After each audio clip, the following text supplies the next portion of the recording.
Bindu, welcome back. നമസ്കാരം.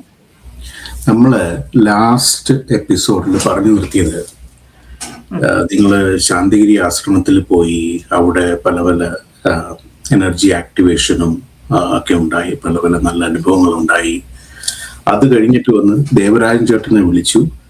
Devarajan ചേട്ടനുമായിട്ട് connect ആയി. ദേവരാജൻ ചേട്ടൻ എപ്പോഴും വേണേലും വിളിച്ചോളാൻ എന്നൊക്കെ പറഞ്ഞ് കുറെ അഡ്വൈസ് ഒക്കെ തന്നു എന്ന് പറഞ്ഞ് നമ്മൾ നിർത്തി. ഇനി അതിലെന്തെങ്കിലും ആഡ് ചെയ്യണമെന്നുണ്ടെങ്കിൽ നിങ്ങൾക്ക് ആഡ് ചെയ്ത് തുടരാം. എന്നിട്ട് നമുക്ക് അടുത്ത സബ്ജക്റ്റിലേക്ക് പോവാം. തുടങ്ങിക്കോളൂ. അപ്പൊ ഞാൻ ഈ ദേവരാജൻ സാറിനെ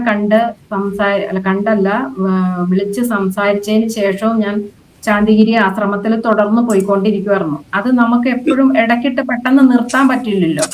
അപ്പൊ അവിടെ സ്വാമീനെ കാണും, സ്വാമി ഓരോ ഉപദേശങ്ങൾ തരും.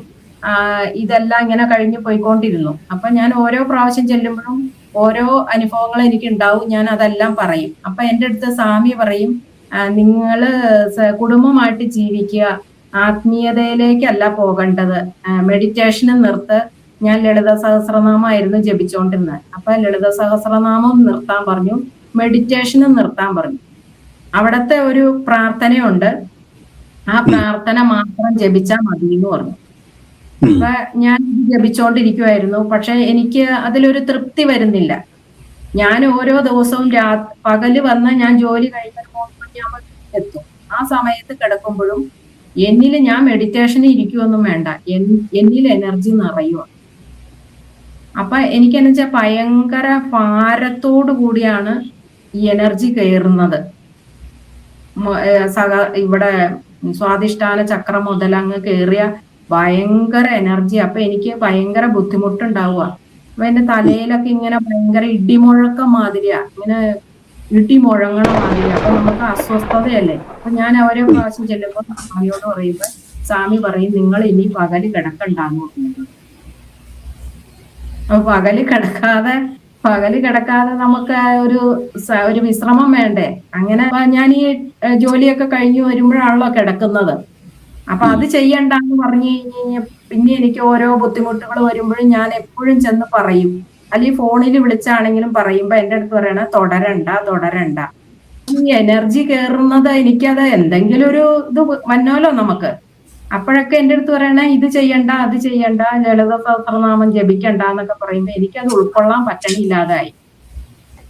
അപ്പൊ ഞാനൊരു എന്ത് ചെയ്യണം എന്ന് ആലോചിച്ച് ഇങ്ങനെ ഒരു ദിവസം ഞാൻ കിടന്നപ്പോ ഉറക്കത്തില് എനിക്ക് ഈ ഒരു സ്വപ്നം കാണുന്ന മാതിരി ദേവീനെ ഞാൻ കാണുക. ഞാൻ ലളിത സഹസ്രനാമാണല്ലോ ജപിക്കുന്നത്. അപ്പൊ ആ ദേവീനെ സ്വപ്നത്തിൽ കണ്ടിട്ട് ദേവി എന്നോട് ചോദിക്കുവാണ്, നീ എന്തിനാണ് വിഷമിക്കുന്നത്? നീ ഇത്ര നാളും ലളിത സഹസ്രനാമം അല്ലേ ജപിച്ചത്, അത് തുടർന്ന് ജപിക്ക്, നിനക്ക് അതാണ് വേണ്ടതെന്ന് പറഞ്ഞു. അപ്പൊ ഞാൻ എന്നെ കൊണ്ടുപോയിക്കൊണ്ടിരിക്കുന്ന ആ ചേച്ചിയോട് ഞാൻ പറഞ്ഞു, ചേച്ചി ഞാൻ ഇങ്ങനെ ഒരു സ്വപ്നം കണ്ടു, അപ്പൊ എന്നോട് ഇത് തന്നെ ജപിക്കാനാ പറയണേന്ന് പറഞ്ഞപ്പോ ആ ചേച്ചി പറഞ്ഞു, വേണ്ട ബിന്ദു, സ്വാമി പറഞ്ഞേക്കണേ ജപിക്കരുതെന്നല്ലേ പറഞ്ഞേക്കണേന്ന് പറഞ്ഞു.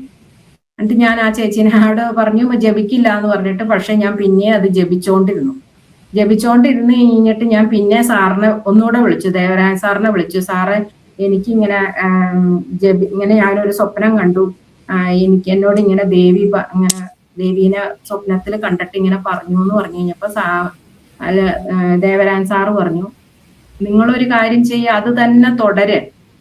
നിങ്ങൾക്ക് എന്താണോ കിട്ടേണ്ടത് അത് നിങ്ങൾക്ക് കിട്ടും. നിങ്ങൾ എന്ത് വേണ്ടാന്ന് വെച്ച് മാറ്റി വെച്ചാലും അത് ചെയ്തേ നിങ്ങൾ പറ്റുള്ളൂ. നിങ്ങൾക്ക് കിട്ടേണ്ടത് കിട്ടിയിരിക്കും. അതിനാണ് എന്നിലേക്ക് നിങ്ങൾ വന്നേക്കണേന്ന് പറഞ്ഞു എന്നോട്. അപ്പൊ എനിക്ക് തോന്നി, ശരിയാണല്ലോ, എനിക്ക് ഈ എനർജി കയറുന്നത് എനിക്ക് എന്തെങ്കിലും ഒരു ഇതാവണ്ടേ. എനിക്കത് ഉൾക്കൊള്ളാൻ പറ്റാത്ത അവസ്ഥ വന്നപ്പോഴാണ് ഞാൻ ആശ്രമത്തിൽ പോയത്. അവിടെ ചെന്നാലെങ്കിലും എനിക്ക് എന്തെങ്കിലും ഒരു പോംവഴി കിട്ടുമെന്ന് ഓർത്താ ഞാൻ പോയത്. പക്ഷെ അവിടെ ഒന്നും എനിക്കൊരിത് കിട്ടിയില്ല. അപ്പൊ ഞാൻ അങ്ങനെ ലളിത സഹസ്രനാമം പിന്നെയും ജപിച്ചു തുടങ്ങിയപ്പോ എനർജി പിന്നെയും ഇതുപോലെ തന്നെ കയറി തുടങ്ങിയിട്ട് ഞാൻ അങ്ങനെ ഓരോ സ്റ്റെപ്പായിട്ട് ഓരോ ഭാഗവും ഓരോ എനർജി, ഓരോ ചക്രങ്ങള്, അതായത് നമ്മുടെ എനർജി ഇതുകൊണ്ട് ചക്രങ്ങളില്ലേ, അതിൽ ഓരോത്തിങ്ങനെ എനർജി കയറി വരുമ്പോഴും ഇങ്ങനെ കുമിളകൾ പൊട്ടുന്ന മാതിരത്തെ സൗണ്ട് കേൾക്കും. ഓരോ ഗ്രന്ഥിയാണ്, ഗ്രന്ഥി പൊട്ടുന്ന ഗ്രന്ഥി. അങ്ങനെ വന്നോണ്ടിരുന്നു. അത് കഴിഞ്ഞ് ഞാൻ പിന്നെ സഹസ്രനാമം ജപിച്ചുകൊണ്ട് തന്നെ ഇരിക്കും. ഏത് സമയത്തും വണ്ടി ഓടിക്കുമ്പോഴും ഒക്കെ ഞാൻ ലളിത സഹസ്രനാമം ജപിക്കും. ഞാൻ വെച്ചാൽ 2 വീലർ ഓടിച്ച് ഇങ്ങനെ ഫീൽഡാണല്ലോ ജോലി. അപ്പോഴൊക്കെ ഇഷ്ടമാതിരി സമയം ഉണ്ടല്ലോ എനിക്ക്. അതൊക്കെ അങ്ങനെ ജപിച്ചുകൊണ്ട് കാണാപ്പാടം ഞാനത് പഠിച്ച് ജപിച്ചുകൊണ്ട് പോവുമായിരുന്നു. അപ്പൊ ഈ ഓരോ അനുഭവങ്ങൾ ഉണ്ടാവുമ്പോഴും ഇങ്ങനെ വിളിച്ചോണ്ടിരുന്നു ഞാൻ. സാറിനെ വിളിക്കും. സാറ് എനിക്ക് അതിന് വേണ്ടുന്ന നിർദ്ദേശങ്ങളൊക്കെ പറഞ്ഞു തരും. അത് വന്നത് എന്താ, എന്റെ സംശയമാണല്ലോ അപ്പടി എനിക്ക്, ഇതെന്താ ഇങ്ങനെ ഉണ്ടായേ, അതെന്താ അങ്ങനെ ഉണ്ടായേ. അപ്പൊ സാറെല്ലാം പറഞ്ഞു തരും. ഇത് പുറമെ ആരോടും പറയണ്ട, കൺഫ്യൂഷൻ ആക്കി തരും. അതുകൊണ്ട് എന്തുണ്ടായാലും എന്നെ വിളിച്ചാൽ മതി കേട്ടോ. അങ്ങനെ ഞാൻ സാറിനെ വിളിക്കും. അപ്പൊ സാറ് പറയുന്ന രീതിയിൽ നമുക്ക് ഭയം ഉണ്ടല്ലോ, തലയിൽ ഇടിമുഴക്കം മാതിരി കേൾക്കുക എന്ന് പറയുമ്പോ ഉറക്കത്തിൽ നമ്മൾ ഞെട്ടിക്കൂലേ. അപ്പൊ അത് പേടിക്കില്ലേ. അപ്പൊ സാറ് പറഞ്ഞു ഒരു കാരണവശാലും നിങ്ങൾ പേടിക്കണ്ട, ഇതൊക്കെയാണ് ഇതിന്റെ അനുഭവങ്ങൾ. നിങ്ങൾക്ക് ആശ്രമത്തില് അവര് സന്യാസിമാര് തലയും കുത്തി കിടന്നാൽ പോലും കിട്ടാത്ത കാര്യങ്ങളാണ് നിങ്ങൾക്ക് കിട്ടിയിരിക്കുന്നത്. അത് തടസ്സപ്പെടുത്താൻ ആര് പറഞ്ഞാലും നിങ്ങൾ അവിടെ ചെന്ന് നിങ്ങളുടെ അനുഭവങ്ങളൊന്നും പറയണ്ടെന്ന്. അങ്ങനെ പിന്നെ ഞാൻ ആശ്രമത്തിൽ പോക്ക് നിർത്തിയിട്ട് ഞാൻ ഇത് തന്നെ തുടർന്നുകൊണ്ടിരുന്നു. ഞാൻ എൻ്റെ ജോലിയും കുടുംബത്തെ വീട്ടിലെ കാര്യങ്ങളും ഈ മെഡിറ്റേഷനുമായിട്ട് ഞാൻ മുന്നോട്ട് പോയിക്കൊണ്ടിരുന്നു. അപ്പൊ എനിക്ക് ഓരോരോ അനുഭവങ്ങൾ ഉണ്ടാവുമ്പോഴും നമുക്ക് ഈ അടുത്തത് എന്തെന്ന് ഇതാണല്ലോ. അപ്പൊ അതിലേക്ക് തുടർന്ന് പോയിക്കൊണ്ടിരിക്കുമ്പോഴാണ് ഒരു മാർച്ച് മാസത്തില്, അതായത് 2024 മാർച്ചില് ഒരു ദിവസം രാത്രി അപ്പൊ അത് രാത്രിയൊക്കെ ആയിപ്പോ എനിക്കൊരു വയറ്റ് വേദന പോലെ വന്നു. വയറ്റ് വേദന വന്നിട്ട് ഭയങ്കര വയറ്റ് വേദനയായി. അപ്പൊ എനിക്ക് തല കറങ്ങുവാണോ ശ്വാസം മുട്ടുവാണോ എന്തൊക്കെയോ ബുദ്ധിമുട്ടുകളും ഉണ്ടായി. അപ്പൊ ഞാൻ ഇങ്ങനെ ഓടിപ്പാഞ്ഞ് നടക്കുക, എന്താ ചെയ്യണ്ടേന്ന് എനിക്ക് അവസ്ഥ.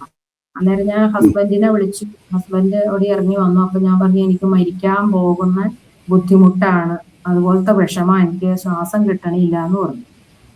അങ്ങനെ പറഞ്ഞപ്പോ പുള്ളി പറഞ്ഞു ആശുപത്രി പോണോന്ന് ചോദിച്ചു കഴിഞ്ഞപ്പോ ഞാൻ പറഞ്ഞു വേണ്ടാന്ന് പറഞ്ഞു. പക്ഷെ ഉടനെ തന്നെ ഞാനൊരു 4-5 ലിറ്ററോളം വെള്ളം മാത്രം ഛർദ്ദിച്ചു. അത്രയും വെള്ളം മാത്രം ഛർദ്ദിക്കണുള്ളൂ, വേറെ ഒന്നും കഴിച്ചതൊന്നും വരുന്നില്ല. എന്റെ പ്രഷർ ഫുള്ള് താണുപോയി. പ്രഷർ ഇല്ല, ഹാർട്ട് ബീറ്റ് ഇല്ല. എനിക്ക് ഹാർട്ട് ബീറ്റ് എന്ന് പറഞ്ഞൊരു സംഗതി ഇല്ല. പക്ഷെ എനിക്ക് ആ ക്ഷീണമൊന്നുമില്ല. ഛർദിച്ചു, ഹൃദയടിപ്പില്ല എങ്കിൽ പോലും എനിക്കൊരു ക്ഷീണവും ഇല്ല. ഞാൻ എന്തോ സംഭവിക്കാൻ പോവാന്ന് എനിക്ക് മനസ്സിലായി, പക്ഷെ എന്താന്ന് എനിക്ക് മനസ്സിലാവുന്നില്ല.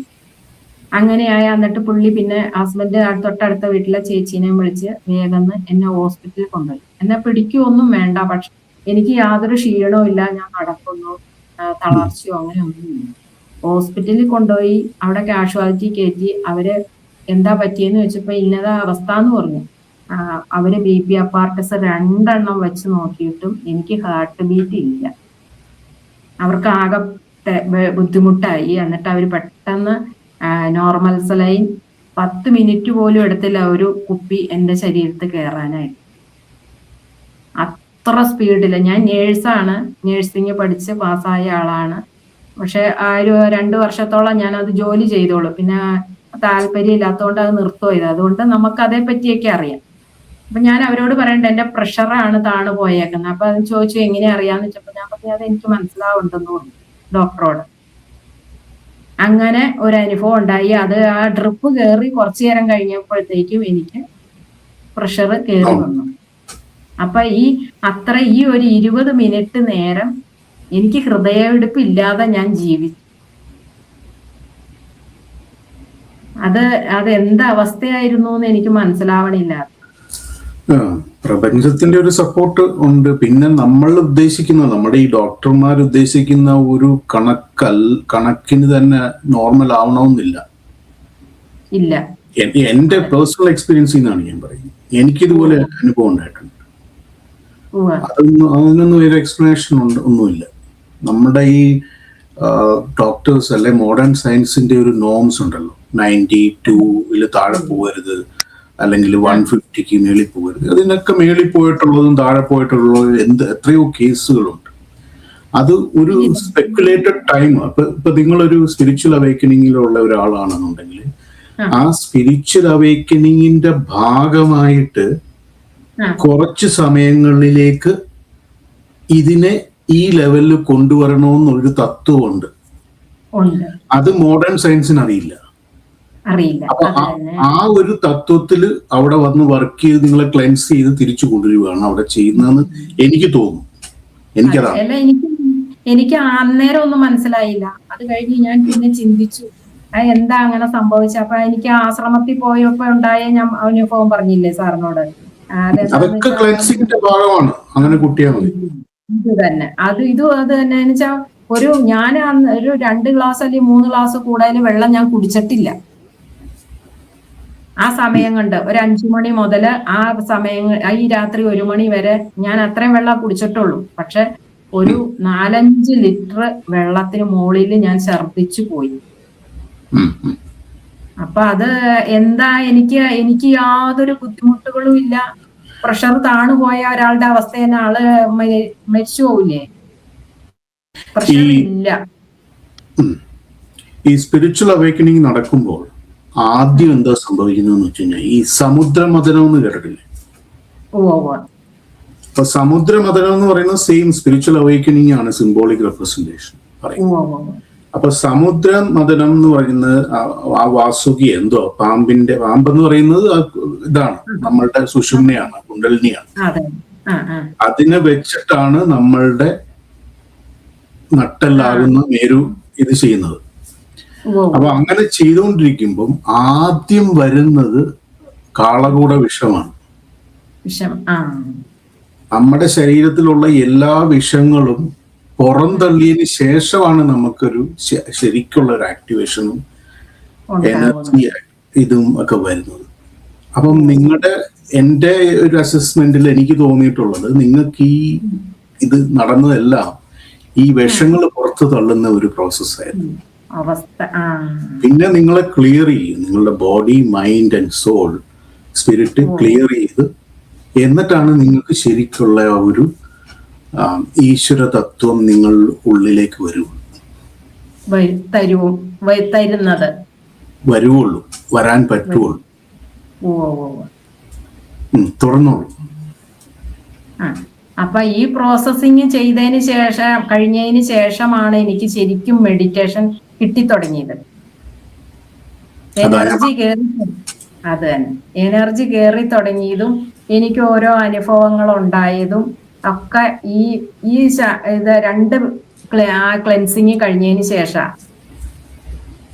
ആദ്യം ഉണ്ടായ ആശ്രമത്തിൽ വെച്ച്, അത് കഴിഞ്ഞ് ആശ്രമത്തിൽ പോകണ്ടെന്ന് വെച്ച് ഇരുന്നതിന് ശേഷം വീട്ടിൽ വെച്ചും ഉണ്ടായി. പിന്നെ അത് കഴിഞ്ഞ് അങ്ങനെ ഓരോ ദിവസം, എല്ലാ ദിവസവും ഞാൻ മെഡിറ്റേഷൻ ചെയ്യും, ലളിത സഹസ്രനാമം ജപിക്കും. ഒരു നേരം ലളിത സഹസ്രനാമം ജപിക്കും, രാവിലെയും വൈകിട്ടും രാത്രി സന്ധ്യയ്ക്കും മെഡിറ്റേഷനും ചെയ്യും.